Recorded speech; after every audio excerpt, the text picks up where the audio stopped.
The sun, fiery orange ball sinking below the jagged peaks of the Nevada desert, cast long, dramatic shadows across the dusty set. This was Desert Melodies, the latest cinematic adventure starring the one and only Elvis Presley. For weeks, this remote stretch of sand and rock had been home to a bustling crew, a miniature city of cameras, lights, and cables.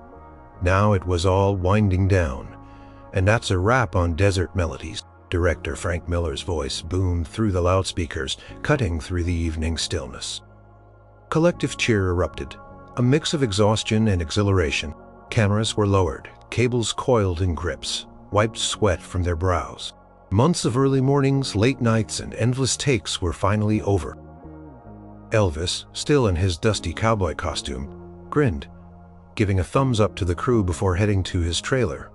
He looked tired, but his eyes held that familiar sparkle. Benny, the bear, Morelli, the gaffer, a burly man with forearms like tree trunks, clapped his hands together, a cloud of dust puffing from his calloused palms. "All right, boys and girls, you heard the man. Pack it up. Beer's on me at the hotel bar tonight." A roar of approval followed.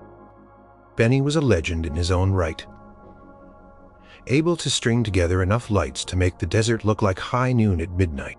He worked harder than anyone, always the first on set and the last to leave.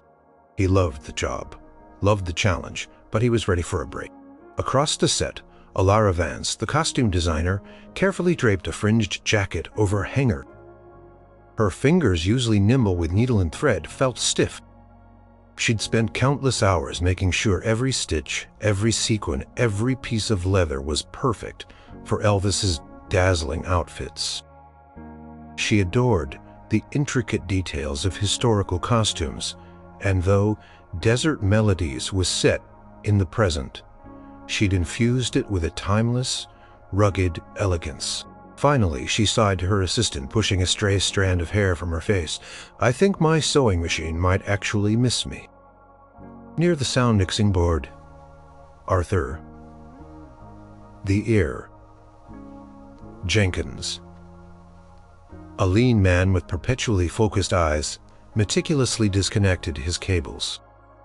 He wore large over-ear headphones, even when not working, a habit that had earned him his nickname. He could hear a pin drop from 20 paces, and once to everyone's amazement, identified a faulty light bulb by the faint hum it emitted. He was a purist when it came to sound, believing it was as important as the visuals. "Another one in the can." "Arthur," his boom operator said, patting his shoulder. Arthur nodded, a small, satisfied smile playing on his lips. And the silence will be golden. The buzz of anticipation for the wrap party was already in the air. Everyone knew these parties were a big deal. Elvis always made an appearance, always thanked the crew. He was known for being generous, for giving out bonuses, sometimes even a new car to a lucky few. This time there was a different kind of buzz, a quiet rumor circulating like a desert wind. Nobody quite knew what it was, but the whispers suggested Elvis had something truly special planned. "He's been acting kinda secretive," Lena Peterson, the makeup artist, whispered to Clara Davies, the script supervisor, as they packed away brushes and continuity notes. Lena, with her perfectly styled hair and always impeccable makeup, was a walking advertisement for her craft. She loved making people look their best, transforming them for the camera. Clara, on the other hand, was all about precision and order. Her continuity Bible was thicker than a dictionary, filled with every detail of every scene. She knew exactly what everyone wore, where every prop was placed, and what every line was, secret if out. Clara asked, her brow furrowed in concentration as she double-checked a page number. "More than usual, I mean. He's a star, Lena. They're all a bit mysterious." Lena tapped her chin thoughtfully with a makeup brush. No, it's different. He's been watching, not like a director, but like he's genuinely interested in what people are doing, even during downtime, asking about hobbies, families. He even asked me about my favorite old Hollywood starlets the other day. completely out of the blue. He did ask me what my favorite book was. I thought he was just making polite conversation, she shrugged. Probably just being nice. He's a nice guy. Everyone knows that. But the feeling persisted. It wasn't just a bonus this time. It was something deeper, something more personal. Crew had become a family over the past few months, bound by shared purpose and endless hours under the desert sun. And Elvis, their leading man, had always felt like the older, impossibly cool brother who somehow managed to make everyone feel seen.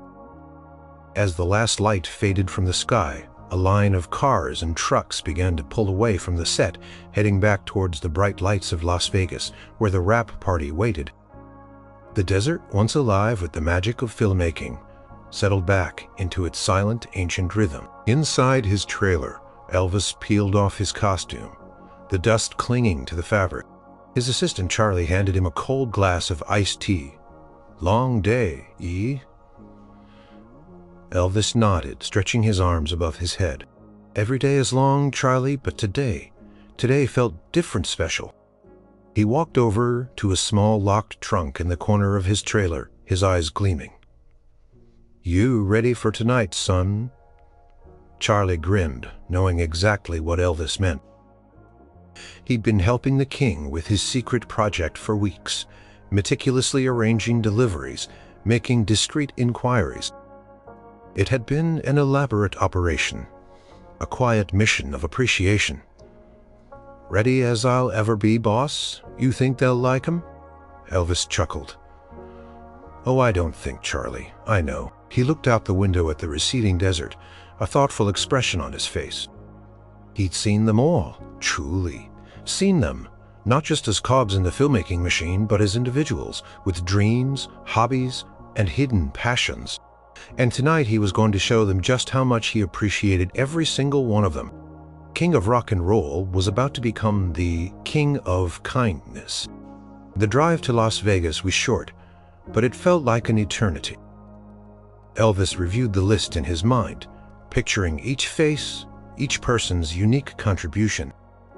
He knew the typical gifts given out at rap parties: a nice watch, a cash bonus, maybe a signed photo, but he wanted more. He wanted something that truly spoke to the individual, something that said, "I see you. I appreciate you." This wasn't about public relations. It was about genuine gratitude, and he couldn't wait to see their faces. The grand ballroom of the Sahara Hotel was awash with sparkling lights and the happy chatter of the crew. Tables laden with food and drinks filled the space, and a live band played lively tunes. Everyone was there dressed up, finally relaxed and ready to celebrate. Benny was already holding court, at the bar regaling a small group with a story about a particularly stubborn spotlight. Ilara was chatting animatedly with Lena, both looking elegant and relieved. Arthur stood a little apart, observing the scene with a quiet smile.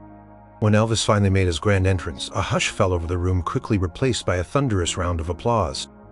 He looked dashing in a dark suit, his hair perfectly coiffed, a magnetic smile on his face.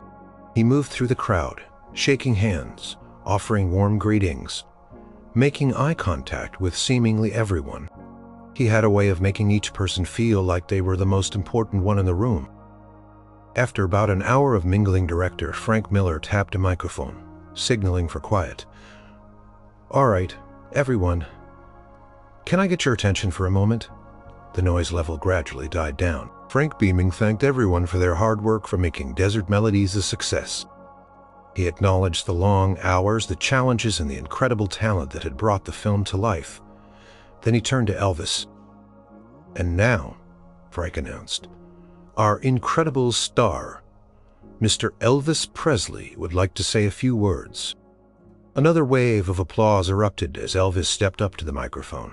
He adjusted it, looked out at the sea of faces, and a genuine, heartfelt smile spread across his lips. "Well, what can I say?" he began, his voice warm and resonant. "Another film in the can, and what a film it was. But it's not just about the cameras, the lights, the script. It's about you." He swept his gaze across the room. "Every single one of you, from Benny, making sure we always had enough light, to Elora making sure I didn't look like a clown in my outfits. A ripple of laughter went through the crowd. To Arthur, whose ears are probably sharper than a bloodhound's, making sure every sound was perfect. He continued, naming different departments, different roles, making sure to include everyone. You hear about the magic of Hollywood, but the real magic isn't on the screen. It's in the grit, the dedication, the pure talent of the people who make it happen behind the scenes. You are the heartbeat of every film, the unsung heroes. A collective murmur of appreciation, but this felt different, more personal. Now, usually, Elvis continued, at these rap parties, there are bonuses. Something like that. And yes, there'll be a bonus coming your way, of course. Cheers erupted again. But this time I wanted to do something a little different. He paused, letting the anticipation build. Colonel Parker, Elvis's manager, who was standing at the back of the room, shifted uncomfortably. He liked Elvis to be generous, but different. Usually meant expensive.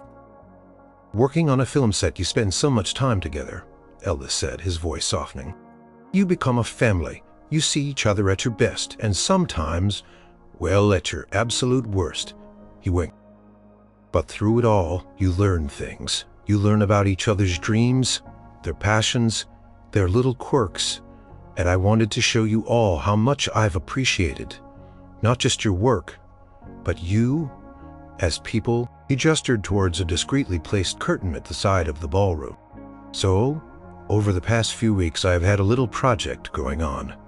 And tonight I'm thrilled to tell you that every single member of this crew, from the biggest department head to the newest PA, has a personalized gift waiting for them. That's what I've been saying, Alara replied, equally shocked. Colonel Parker stepped forward, looking a little flustered. Now, Elvis, let's not get ahead of ourselves. These things take time, Ladist.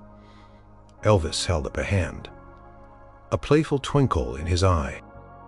Don't worry, Colonel. It's all handled. My team and I have been busy, bees. He gestured towards the curtain again. Behind that curtain is a small army of my assistants. They have a list, and they'll call out names. When your name is called, please step forward. Your gift is waiting for you, along with a little note from me. The room was buzzing with an electric energy now.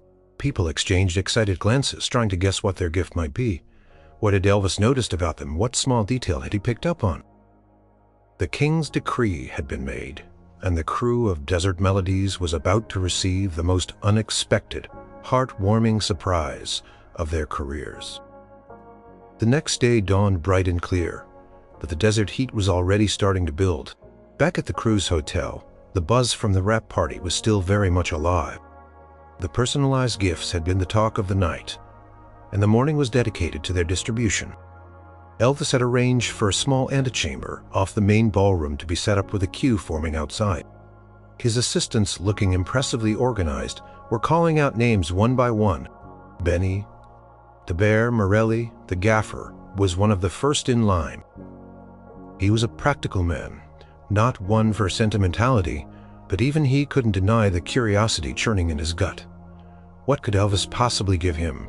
A new set of wrenches, a particularly sturdy, hard hat. When his name was called, Benny stepped forward, feeling a little self-conscious under the watchful eyes of his colleagues. An assistant, a young woman with a polite smile, handed him a sturdy, custom-made wooden crate. It wasn't heavy, but it felt solid. Mr. Morelli, she said, Mr. Presley asked us to ensure you received this first thing this morning. Benny nodded, a grunt escaping him. He opened the crate. Inside, nestled in protective foam, was a sleek, metallic object he immediately recognized. His eyes widened, a flicker of disbelief crossing his weathered face. It was an advanced, portable LED lighting rig, compact yet powerful, with features he'd only read about in industry magazines. This model wasn't even widely available yet. It was designed for rapid deployment, perfect for the kind of run-and-gun shoots he sometimes ended up on. There was also a small sealed envelope. Benny tore it open, his large fingers surprisingly delicate inside a handwritten note from Elvis. Dear Benny, you're the backbone of every set, always finding a way to get the light just right, no matter the challenge. I've seen you work miracles with a few strands of cable and a prayer. I remember you talking about wishing for a rig that could keep up with your ideas. Something that gave you maximum flexibility and power in a small package. This is for you, my friend. May it help you light up every scene and every future production, even brighter. With deepest appreciation, Elvis Benny stared at the rig, then at the note. He had indeed mentioned his dream rig once, months ago, during a casual conversation over coffee. He'd never thought Elvis the King would even register such a detail. A slow smile spread across his face, genuine and broad. Well, I'll be damned, he muttered, shaking his head in wonder. This wasn't just a gift. It was a testament to Benny's vision, a tool that would truly enhance his craft. He walked away from the antechamber, the heavy crate feeling light in his hands, a new respect for Elvis blooming in his heart. Next in line was Arthur, the Ear, Jenkins. Arthur was even more reserved than Benny, a man of few words, preferring to listen. He had no idea what he might receive, maybe a new set of headphones. When his name was called, Arthur stepped forward. The assistant handed him a long, slender, velvet-lined case. It was surprisingly heavy. Arthur's brow furrowed slightly as he unlatched it. Inside, nestled on crimson velvet, was a microphone. Not just any micron velvet, it was a vintage RCA44BXD ribbon microphone, a legendary piece of audio history known for its rich, warm sound. But this one was different. It gleamed perfectly restored, its chrome polished to a mirror shine, its intricate grill flawless. Arthur had once, during a late-night conversation with a fellow sound engineer, confessed his lifelong dream of owning one, lamenting how rare and expensive they were. He'd thought it was an impossible dream. His fingers, usually so precise, trembled slightly as he reached out to touch it. There was a note here, too.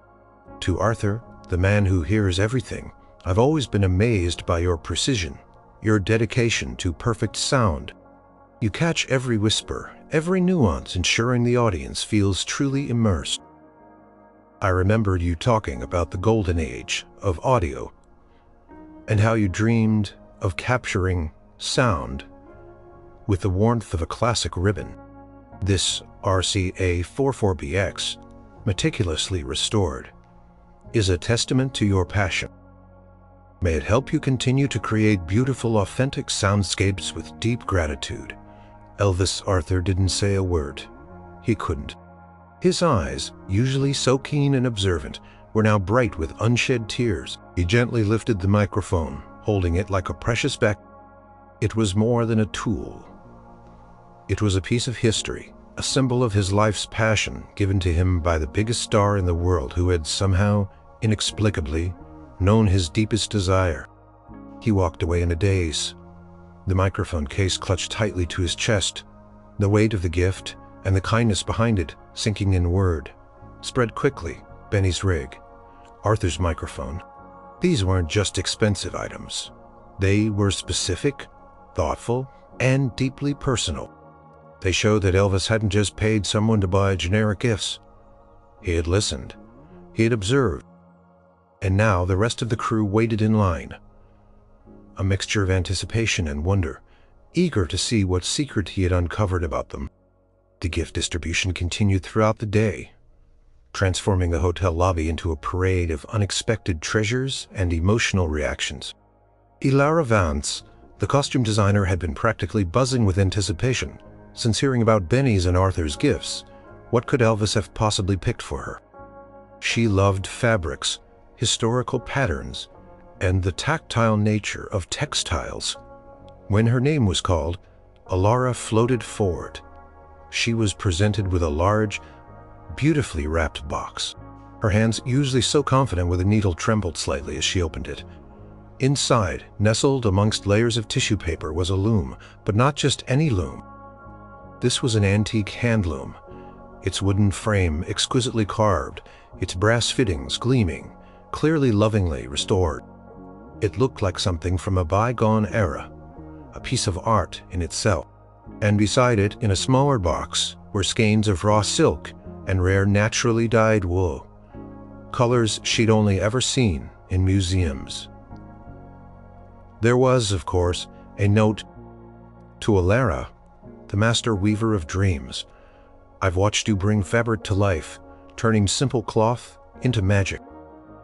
Your passion for historical detail and the art of creation is truly inspiring.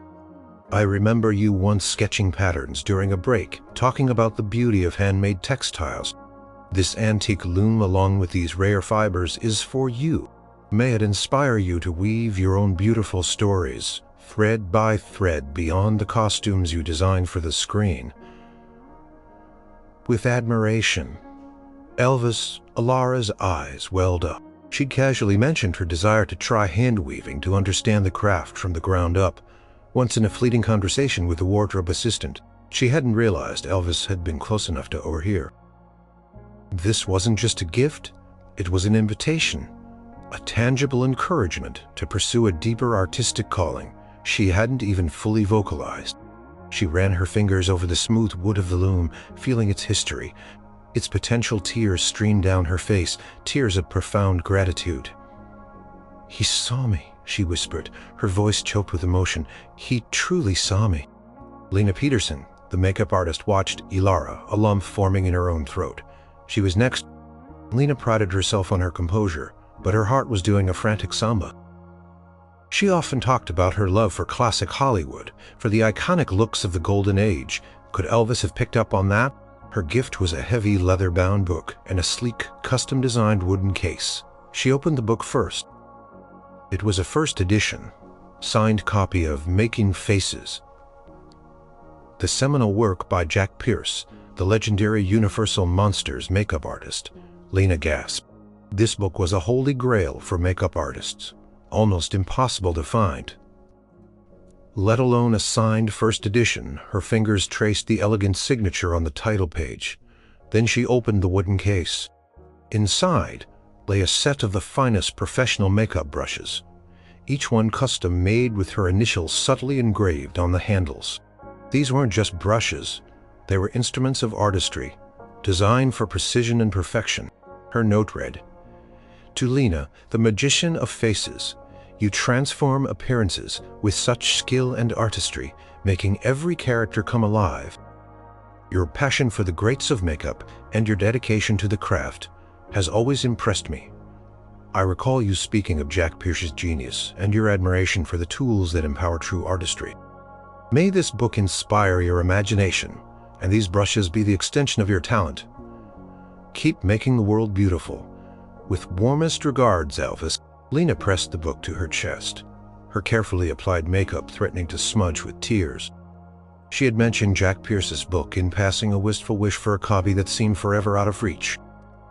Custom brushes were a personal touch that spoke volumes. It felt like Elvis was not just appreciating her work, but investing in her future. Acknowledging her dreams, she felt a surge of pride and humility. Being seen by Elvis Presley, truly seen, was an honor she would never forget. The atmosphere in the hotel lobby was electric with these individual revelations. Each person who opened their gift added another layer to the growing legend of Elvis's thoughtfulness.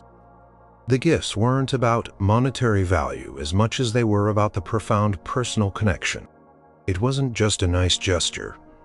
It was a testament to his genuine curiosity and care for every single person who contributed to his films. Crew of Desert Melodies was discovering that their king was also a master observer of the human heart. The day continued to unfold like a series of heartwarming vignettes, each gift revealing another facet of Elvis's remarkable attentiveness. Next up were Rosa Rodriguez, the catering manager, and Sarah Jenkins, the assistant director. Their reactions added new layers to the crew's collective awe. Rosa Rodriguez was a force of nature. She ran the catering truck with an iron fist and a warm heart, making sure everyone on set, from the director to the newest intern, was fed, watered, and happy. Her homemade enchiladas were legendary, and her coffee could resurrect the dead. She dreamed quietly of one day opening her own small cafe, a cozy spot where she could serve her comfort food to the world. When her name was called, Rosa, a woman of ample proportions and even ampler smiles, lumbered forward. She was handed a crate, much larger and heavier than most. Inside, gleaming under the hotel lights, was a state-of-the-art commercial espresso machine. It was a beautiful piece of machinery, all stainless steel and intricate dials capable of churning out hundreds of lattes an hour. It was the kind of machine you'd see in a high-end coffee shop, not a gift at a film wrap party. Her note from Elvis read, "To Rosa, the heart and soul of our set, you don't just feed us, you nourish our spirits. Your kindness, your tireless work, and your incredible cooking kept us all going day after day. I overheard you talking about your dream of opening your own cafe, a place filled with warmth and delicious aromas. This espresso machine is just the beginning.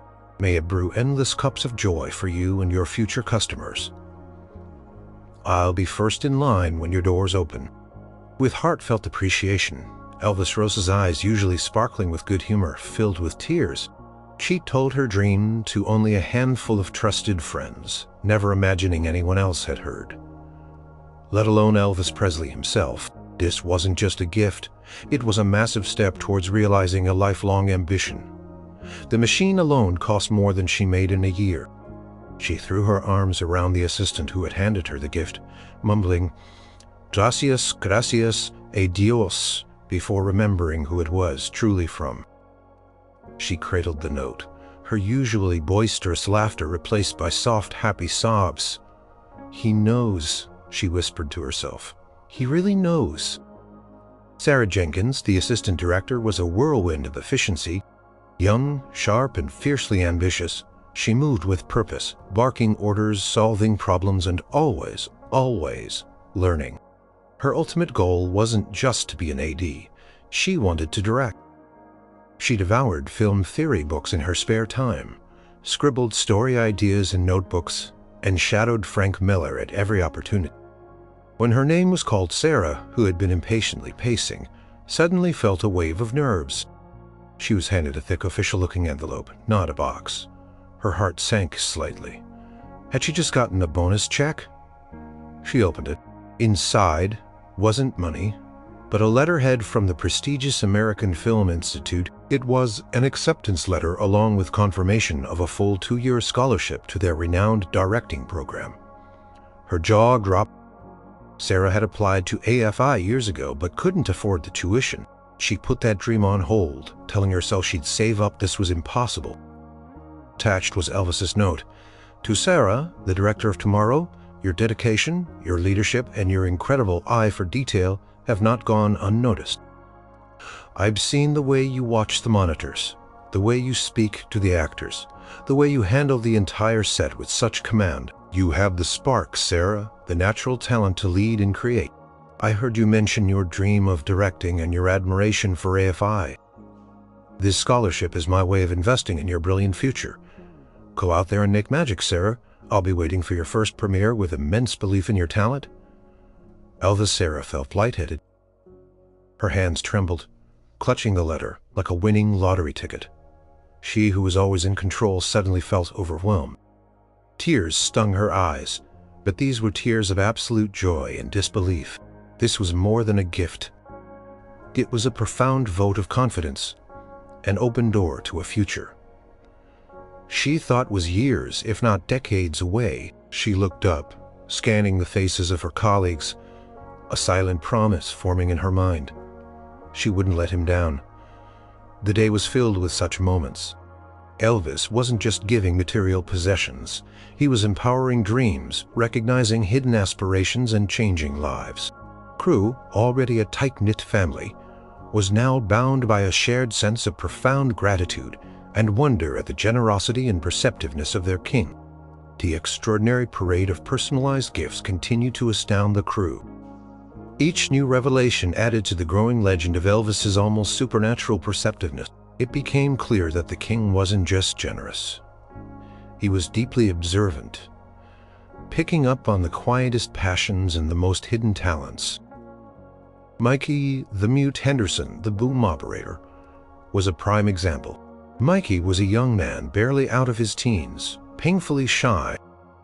He did his job impeccably, always in position, never in the way. But he rarely spoke beyond a quiet, "Yes, sir," or "No, ma'am." Yet during every break he could be seen with a pair of headphones on, lost in his own world. He loved music, not just rock and roll, but jazz, blues, classical, anything that spoke to him. He dreamed of owning a high-fidelity sound system, a truly amazing turntable to properly experience the music. He loved Quo Vicky's name was called. He approached tentatively. As he opened it, his eyes, usually downcast, widened in astonishment. Inside was a magnificent vintage turntable, a Garrard 301, considered one of the finest turntables ever made, meticulously restored to perfection. Beside it sat a stack of rare original pressings of classic jazz albums by Miles Davis, John Coltrane, and Thelonious Monk. These weren't easy to find, and some were incredibly valuable. His note from Elvis read, "To Mikey, the quiet listener, you may be quiet, Mikey, but you have the sharpest ears on set and a deep appreciation for the art of sound. I've often seen you listening to music during breaks, completely lost in the notes. I believe that good music, truly good music, deserves to be heard on the finest equipment. May this turntable and these timeless albums bring you countless hours of pure sonic joy. Keep listening, Mikey. The world needs good listeners with musical regards. Elvis." Mikey's hands trembled as he touched the turntable's platter. He looked at the binion, running his fingers over the album covers. He hadn't just mentioned his love for jazz. He had lived it in his quiet way, always humming tunes, always lost in headphones, Elvis had noticed. The usually reserved young man choked up, unable to speak, simply nodding his heartfelt thanks to the assistant before retreating to a corner to carefully examine his treasures. It was a gift that understood his soul. Next up was Gary, the grizzly, Thompson, the prop master. Gary was a gruff, imposing man, quick to bark orders, slow to smile. He could source anything from a priceless antique clock to a perfectly Bertabat medieval sword. But beneath his tough exterior, Gary had a secret passion. He was a serious amateur numismatist, a collector of rare coins. He spent his evenings poring over catalogs and cleaning ancient artifacts, a hobby he rarely, if ever, spoke about at work. Gary approached the gift table with a skeptical look on his face. What would Elvis give a prop master, a Utuke, a giant magnet? He was handed a small, heavy velvet pouch. He untied the drawstring, peered inside, and froze. His usually stern face softened, a flicker of pure astonishment crossing his features. Inside the pouch, nestled on the dark velvet, was an ancient Roman denarius, a silver coin from the reign of Emperor Hadrian, clearly authenticated and perfectly preserved. It was a rare, truly exceptional piece. Gary had once, during a particularly frustrating search for an obscure prop, muttered under his breath about how much easier it would be to find a genuine Roman coin than the item he needed. It was a throwaway comment, a private thought. His note from Elvis: "To Gary, the master of objects, you have an uncanny knack for finding anything, Gary, for making the impossible appear on set. Your attention to detail ensures that every scene feels real. I remember you mentioning briefly your fascination with history and the stories hidden in ancient artifacts. This Roman denarius, a piece of history in your hand, is a small token of my appreciation for the big magic you create every day. May your collection continue to grow with such magnificent treasures. With respect and appreciation." Gary held the coin, his thumb gently rubbing its ancient surface. He looked up, his eyes searching the crowd as if expecting Elvis to suddenly appear and explain this unbelievable feat of observation. He cleared his throat, a sound like gravel. "Well, I'll be," he rumbled, the closest thing to a tearful confession he was capable of.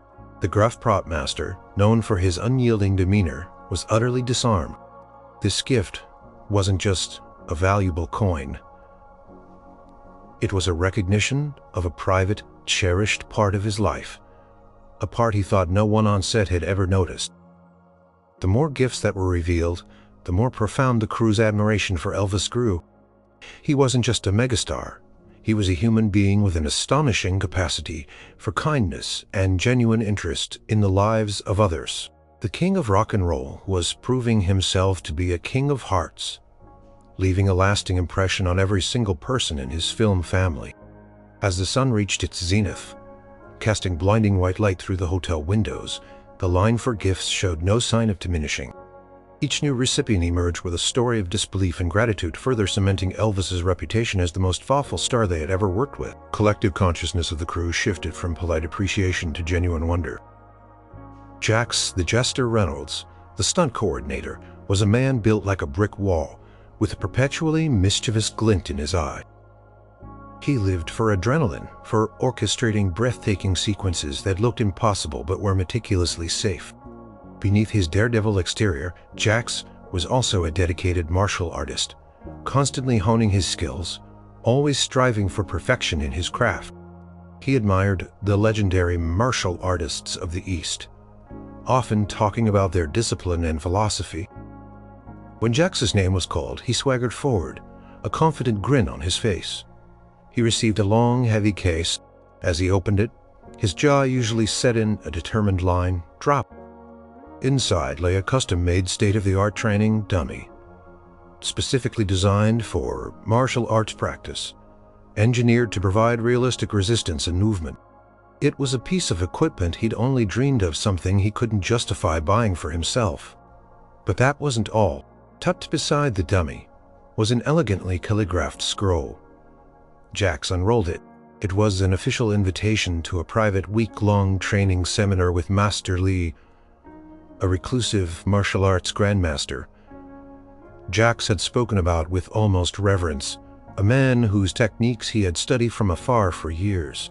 His note from Elvis: "To Jax, the fearless performer, you bring incredible energy and thrilling excitement to every scene, ensuring the action is both dynamic and safe. Your dedication to your craft, both on screen and off, is truly inspiring. I remembered you speaking of Master Lee's incredible skill and your desire to deepen your understanding of martial arts. May this training dummy help you perfect your forms, and may your time with Master Lee elevate your artistry to new heights. Keep dazzling us, Jax, with admiration for your spirit, Elvis."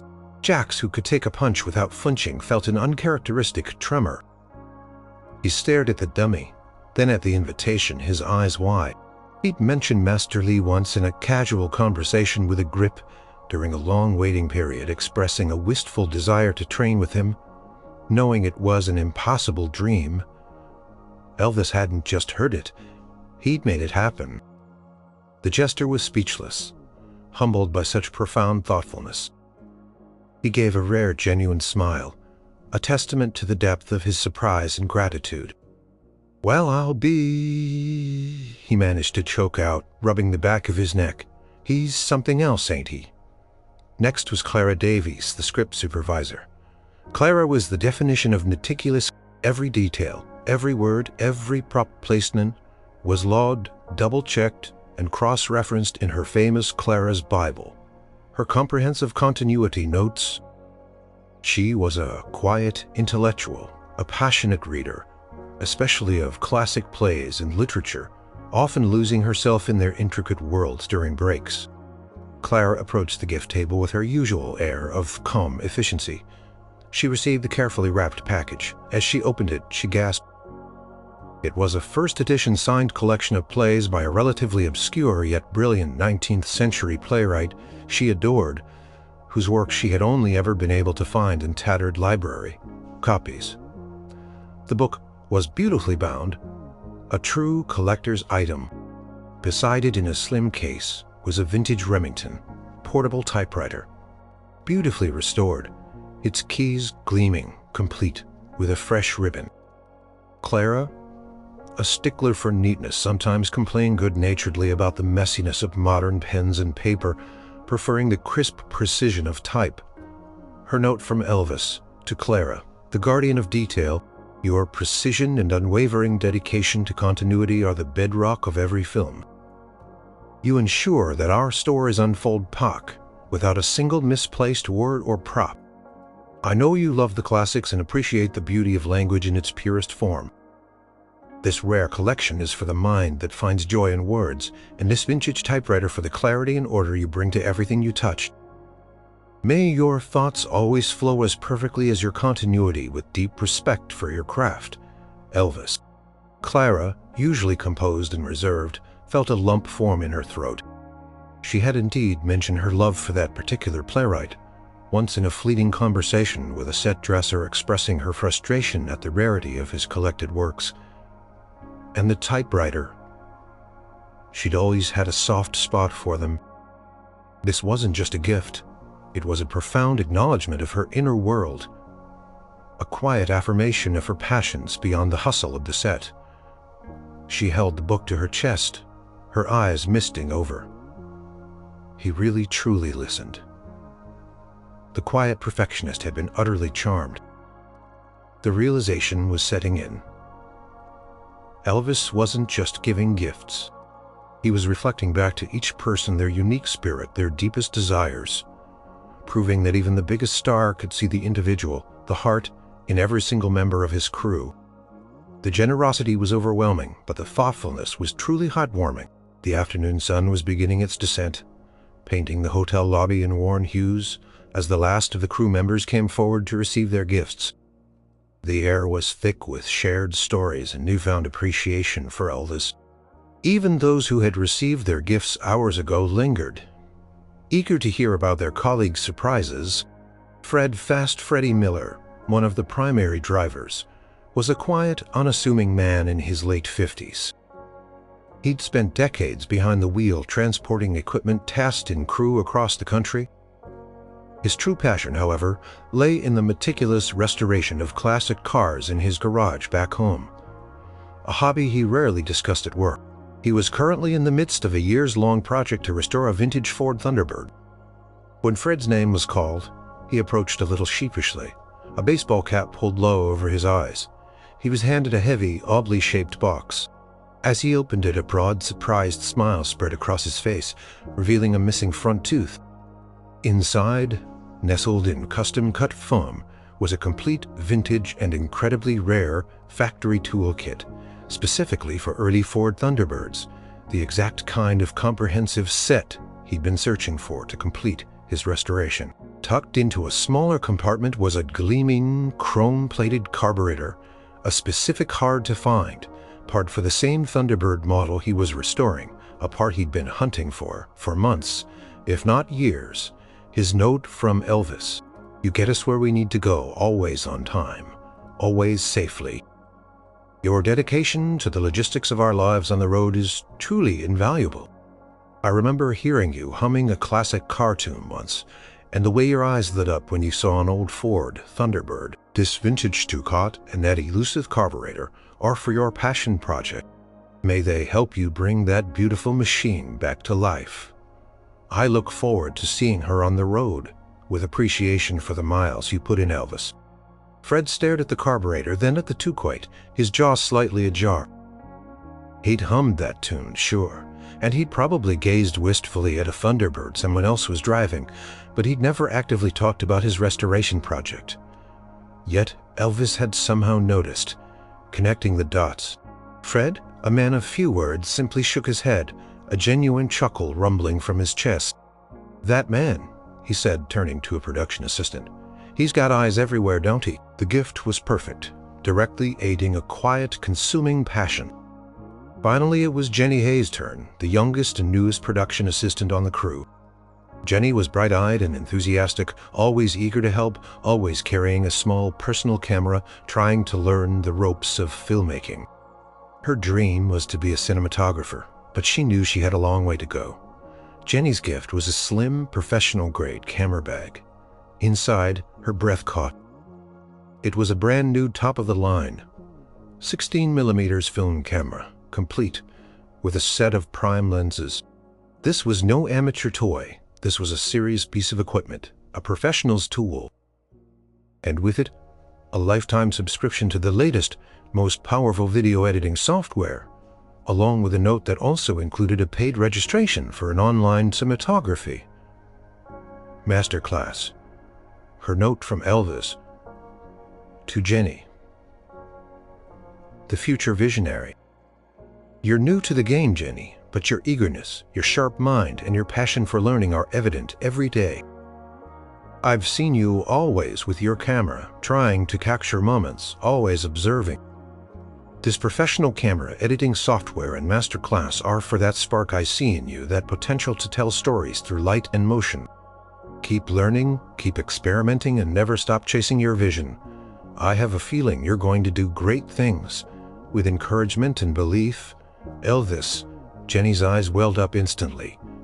She clutched the camera to her chest, overwhelmed. She was just a PA often, feeling invisible among the seasoned professionals. But Elvis, the biggest star in the world, had seen her. He had seen her quiet ambition, her hidden dreams. This wasn't just a gift. It was an investment in her future, a validation of her aspirations. She burst into tears, happy, grateful tears. He believes in me, she sobbed, clutching the camera as if it were the most precious thing in the world. As the last gift was distributed, a profound sense of camaraderie settled over the remaining crew. The day had been an emotional roller coaster, a revelation of a side of Elvis Presley they hadn't fully known.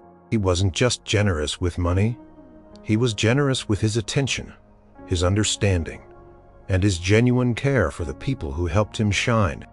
Every single person felt seen, valued, and deeply appreciated. The Desert Melodies crew was no longer just a group of professionals. They were a family bound by an extraordinary act of kindness. Days turned into a week, then two. The immediate excitement of receiving the gifts had settled into a warm, lingering glow among the Desert Melodies crew. The hotel lobby, once a hub of anticipation, was quieter now, as people began to disperse, heading home or onto new projects. But the spirit of Elvis's generosity remained palpable, woven into every conversation.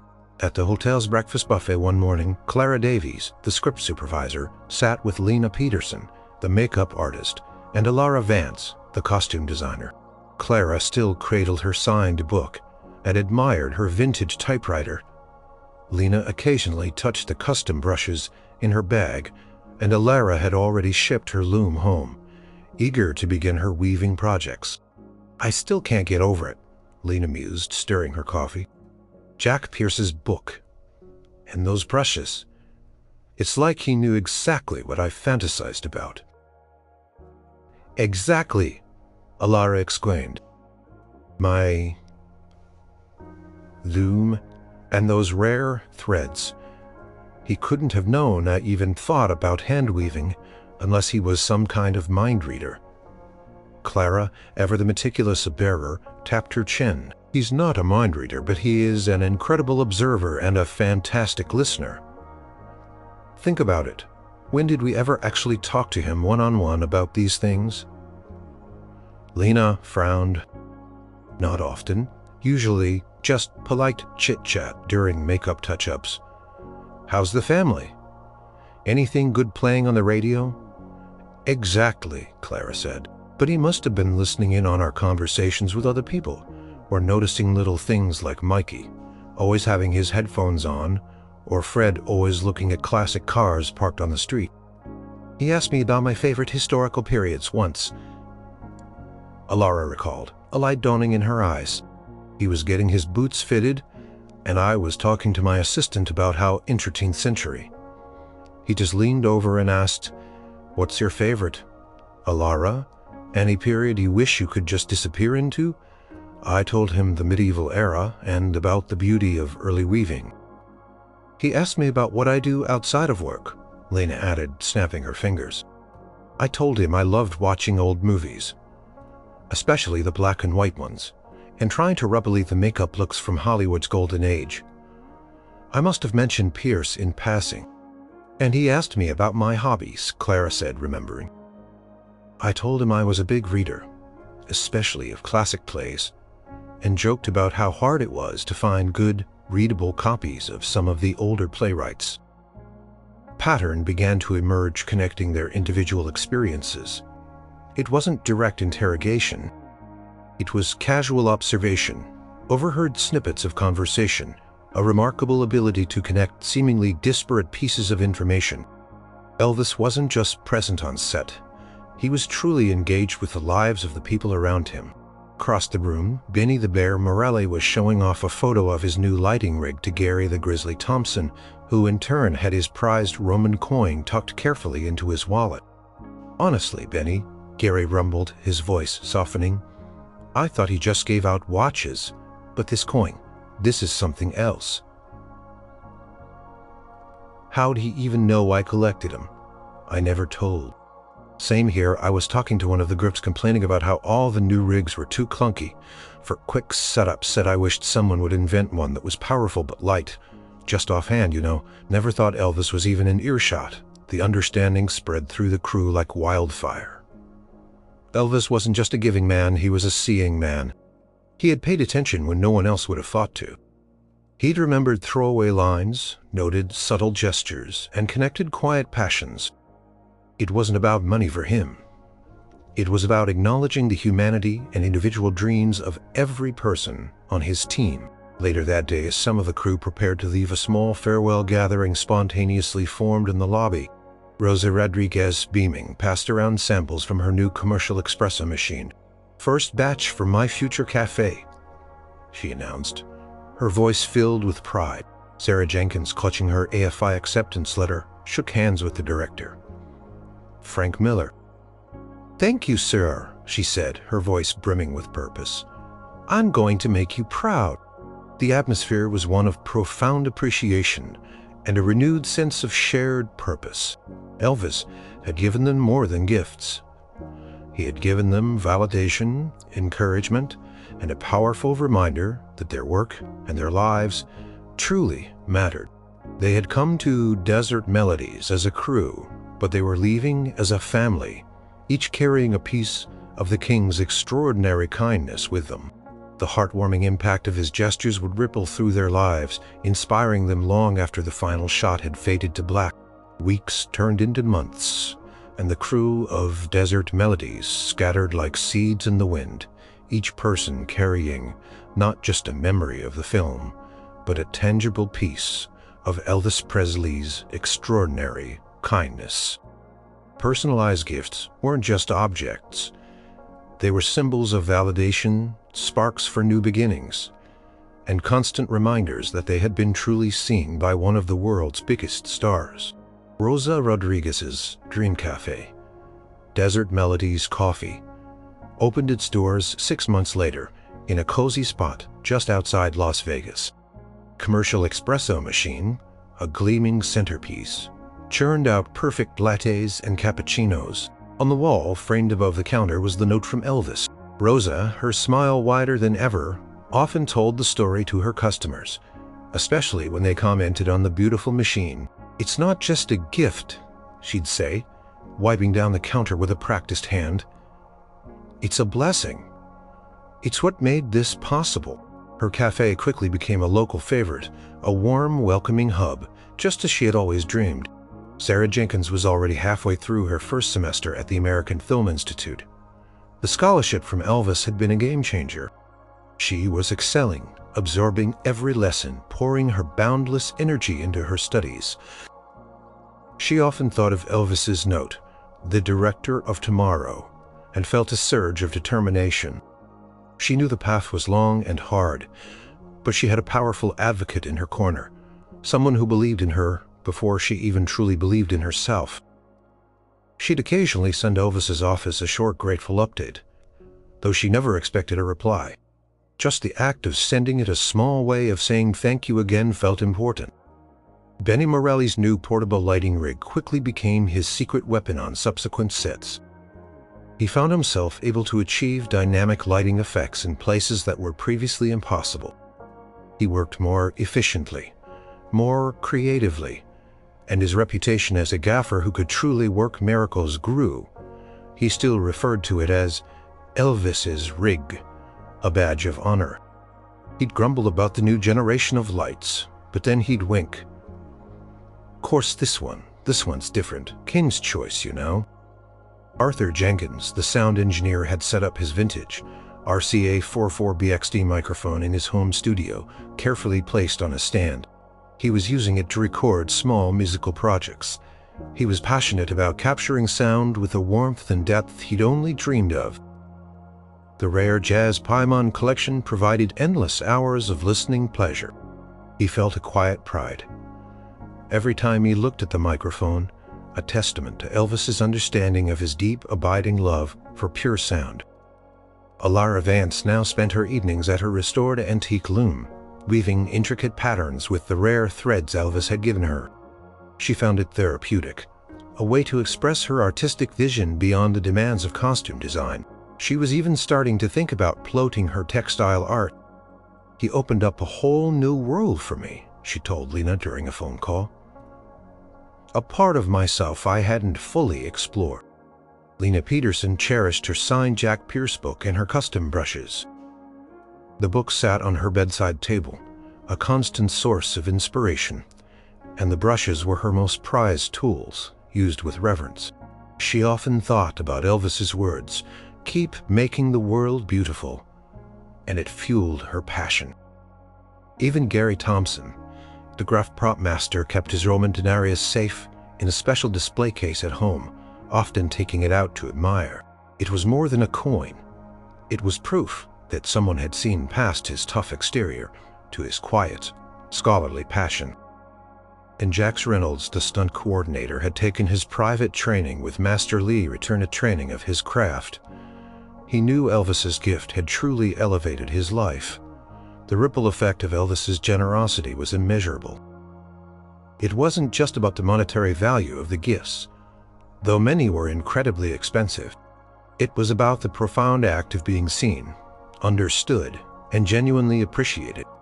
It fostered a sense of camaraderie that transcended the typical crew dynamic. They weren't just colleagues who had worked on a film. They were a group of individuals whose lives had been touched by an extraordinary act of kindness. Elvis Presley, the king of rock and roll, was a legend on screen and stage. But to the crew of Desert Melodies, he was also the king of kindness. He hadn't just wrapped a film. He had wrapped each of them in a blanket of genuine appreciation, a heartwarming legacy that would last a lifetime, and that they knew was a far more precious gift than any gold record or blockbuster hit.